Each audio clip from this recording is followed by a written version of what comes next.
रुक जाओ, ये कहानी इतनी डरावनी है कि तुम्हारी रूह कांप जाएगी। जब एक लड़का गलती से रात में श्मशान में फंस गया और भूत प्रेतों ने उसे घेर लिया, तो महादेव ने ऐसा तांडव किया कि सभी बुरी आत्माएं भाग गईं। देखो कैसे भोलेनाथ ने श्मशान के राजा बनकर अपने भक्त की जान बचाई। कोलकाता के पास निमतला श्मशान घाट के पास राहुल नाम का एक 18 साल का कॉलेज स्टूडेंट रहता था, जो बहुत शरारती था और भूत प्रेत में बिल्कुल विश्वास नहीं करता था। वो अपने दोस्तों से हमेशा कहता था, ये सब झूठ है, भूत वूत कुछ नहीं होते। उसकी दादी हमेशा उसे समझाती थी, बेटा श्मशान में रात को कभी मत जाना, वहां बुरी आत्माएं होती हैं, और अगर जाना भी पड़े तो महादेव का नाम लेते जाना, क्योंकि वो श्मशान के स्वामी हैं। लेकिन राहुल हंसकर टाल देता था। एक दिन राहुल की दोस्ती अंकित नाम के लड़के से हुई, जो काली विद्या में विश्वास करता था, और उसने राहुल को चैलेंज दिया, अगर तुम सच में नहीं डरते तो आज रात 12 बजे निमतला श्मशान में अकेले जाओ और वहां 1 घंटे रुको, मैं तुम्हें 10,000 रुपए दूंगा। राहुल के पास पैसों की जरूरत थी, इसलिए उसने चैलेंज कबूल कर लिया और बोला, ठीक है मैं जाऊंगा और साबित कर दूंगा कि ये सब बकवास है। उस रात राहुल ने अपनी दादी से छुपकर घर से निकला और रात के 11:30 बजे श्मशान की तरफ चल पड़ा। रास्ते में उसे थोड़ा डर लग रहा था, लेकिन उसने खुद को हिम्मत दी और सोचा, कुछ नहीं होगा, मैं बस 1 घंटा रुकूंगा और 10,000 रुपये ले लूंगा। जब वो श्मशान के गेट पर पहुंचा तो देखा कि वहां बिल्कुल सन्नाटा था। कहीं कोई नहीं था और बस चिता की राख के ढेर दिख रहे थे। कुछ पेड़ों पर कौवे बैठे थे जो अजीब आवाजें निकाल रहे थे। राहुल ने अपनी घड़ी देखी, ठीक 12 बज गए थे। उसने अंदर कदम रखा और एक पुरानी बेंच पर बैठ गया और सोचा, बस 1 घंटा और फिर मैं यहां से निकल जाऊंगा। लेकिन 10 मिनट बाद ही अजीब चीजें होने लगी। अचानक तेज ठंडी हवा चलने लगी। हालांकि मौसम गर्म था, पेड़ों की शाखाएं अपने आप हिलने लगी और एक अजीब सी सीटी की आवाज आने लगी, जैसे कोई बुला रहा हो। राहुल को डर लगने लगा, लेकिन उसने खुद को संभाला और सोचा, ये बस हवा है, कुछ नहीं।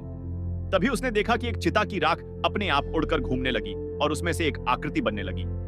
वो एक भूत था, जिसकी आंखें लाल थीं और वो राहुल की तरफ आ रहा था। राहुल के होश उड़ गए। वो चीखा, ये क्या है, और भागने की कोशिश की, लेकिन उसके पैर जम गए जैसे किसी ने पकड़ रखा हो। तभी चारों तरफ से और भूत प्रेत निकलने लगे। कुछ जल चुके थे, कुछ के सिर नहीं थे, कुछ रो रहे थे और सब राहुल की तरफ आ रहे थे। एक भूत ने कर्कश आवाज में कहा, तुम हमारे श्मशान में क्यों आए हो, अब तुम यहीं रहोगे हमेशा के लिए। राहुल डर से कांप रहा था और रोते हुए बोला, मुझे जाने दो, मैं गलती से आ गया। लेकिन भूत हंसने लगे और उसे चारों तरफ से घेर लिया।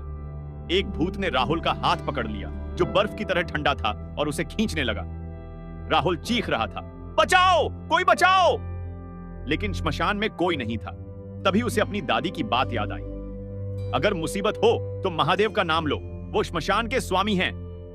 राहुल ने डर से आंखें बंद की और जोर से चिल्लाया, हे महादेव, हे भोलेनाथ, मुझे बचा लो, ओम नमः शिवाय, ओम नमः शिवाय। और जैसे ही उसने ये नाम लिया, अचानक एक तेज रोशनी श्मशान में फैल गई और सभी भूत प्रेत चीखते हुए पीछे हट गए। एक गूंजती आवाज आई, कौन है जिसने मेरा नाम लिया? और श्मशान के बीच में एक विशाल शिवलिंग प्रकट हुआ, जिससे नीली रोशनी निकल रही थी। उस शिवलिंग से महादेव का रूप निकला।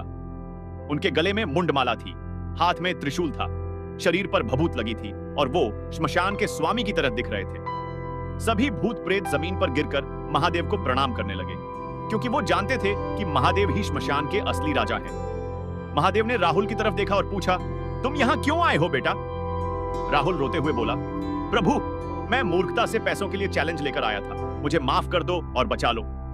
महादेव मुस्कुराए और बोले, तुम युवा हो, गलती कर दी, लेकिन तुमने मुझे सच्चे मन से पुकारा, इसलिए मैं तुम्हें बचाऊंगा। फिर महादेव ने भूतों की तरफ देखा और गर्जना की, ये मेरे भक्त की शरण में आ गया है, अब इसे कोई नहीं छुएगा, जो छुएगा वो मेरे त्रिशूल से नष्ट हो जाएगा। सभी भूत प्रेत डर से कांप गए और बोले, महादेव, हम इसे नहीं छुएंगे, आप क्षमा करें। महादेव ने अपना त्रिशूल उठाया और राहुल के चारों तरफ एक सुरक्षा चक्र बना दिया, जिसमें कोई बुरी आत्मा नहीं घुस सकती थी। फिर उन्होंने कहा, राहुल, अब तुम सुरक्षित हो, लेकिन याद रखो, श्मशान पवित्र जगह है, यहां आत्माएं मुक्ति पाने आती हैं, इसे मजाक की जगह मत समझो।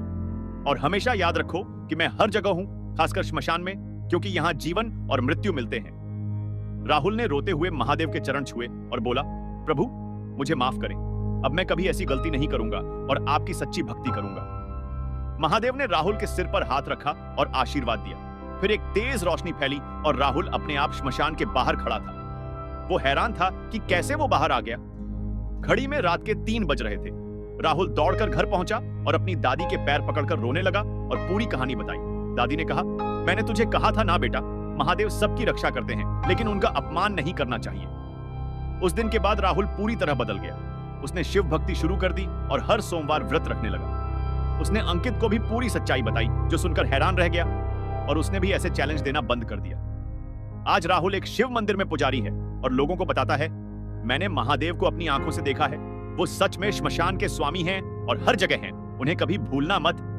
तो दोस्तों, ये थी श्मशान में फंसे लड़के और महादेव के चमत्कार की डरावनी और रोमांचक कहानी।